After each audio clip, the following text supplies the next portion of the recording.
What time is it? 10:20. What's the most painful thing that's ever happened to you?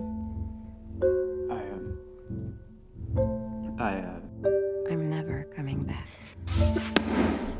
I can't remember. Je suis peintre, réalisateur et compositeur. J'avais un agent à l'époque qui m'a dit tiens, c'est super, qu'est-ce que tu veux faire, etc. Je dis moi j'aimerais bien monter un film basé sur des nouvelles de Haruki Murakami, que simplement parce qu'elle m'inspirait, je les trouvais magiques, et j'ai commencé à les assembler comme ça. Je veux dire, disons, ça fait une espèce de bel assemblage de ces nouvelles qui dégagent une sorte une ambiance. C'est ça qui m'intéresse, c'est aller dans une certaine direction, raconter quelque chose, des choses qu'on ne peut pas raconter simplement. Je voulais explorer quelque chose au niveau de la narration qui ne soit pas une histoire avec une introduction, un développement, enfin en 3 parties, voilà, etc.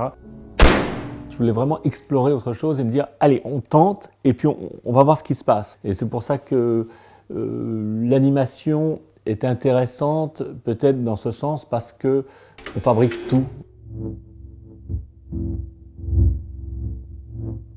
Ce film se déroule à Tokyo et au Japon, quelques jours après le tremblement de terre et le tsunami de 2011, et on suit quelques personnages, 3, 4 personnages principaux, dans la manière dont ce tremblement de terre va les influencer. Donc par exemple, il y a le personnage principal féminin, Kyoko. Ça lui permet de remuer les choses en elle. Et donc en remuant les choses en elle, ça fait un espèce de clic et elle se dit « Ok, je ne veux plus de cette vie maintenant, il faut que je change de vie, même si c'est douloureux, même si tout va plutôt bien. » Voilà. Son mari, Komura, lui, son tremblement de terre, c'est ça. Subitement, sa femme le quitte, lui dit qu'il est vide. Sans comprendre, il part en quête de comprendre quel est son vide intérieur. Il y a un autre personnage qui est parallèle, qui s'appelle Katagiri. Lui, ce tremblement de terre déclenche une espèce de petite folie intérieure, on va dire. Toujours est-il qu'il rencontre cette espèce d'énorme grenouille qui arrive chez lui et qui lui demande son aide pour sauver Tokyo d'un autre tremblement de terre. Et de cette façon, Katagiri va pouvoir devenir un espèce de super-héros et trouver une forme de gratification, de raison d'être, enfin devenir justement peut-être ce qu'il devrait être, enfin ce qu'il devrait devenir. Call me Frog. Do you mind if I smoke? I'm here to save Tokyo from devastation.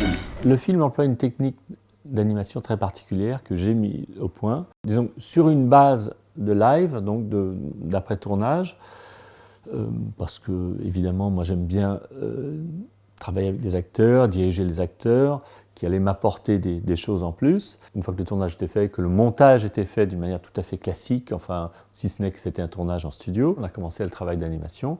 J'avais sculpté des têtes 3D pour tous les personnages, qui servent de base, donc elles sont animées comme ça. Et ensuite, on vient faire le plus important, qui est d'animer toutes les expressions. On regarde la vidéo. Moi, je briefe chaque animateur et je lui dis tiens, tu vois, à tel moment, il dit ça, et puis il lève les sourcils, et ça, c'est important, on veut garder ce machin-là. Et ah, tiens, il y a un petit rire ici, attention de ne pas oublier ce truc-là.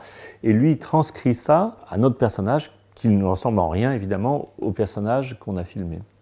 I would like to grant you a wish, but you had better think about it very carefully, because I can grant you only one wish. Je trouve que la seule chose intéressante à faire, c'est faire des choses qu'on est inspiré de faire. C'est la seule chose qui importe. Donc c'est ça, l'inspiration et l'audace.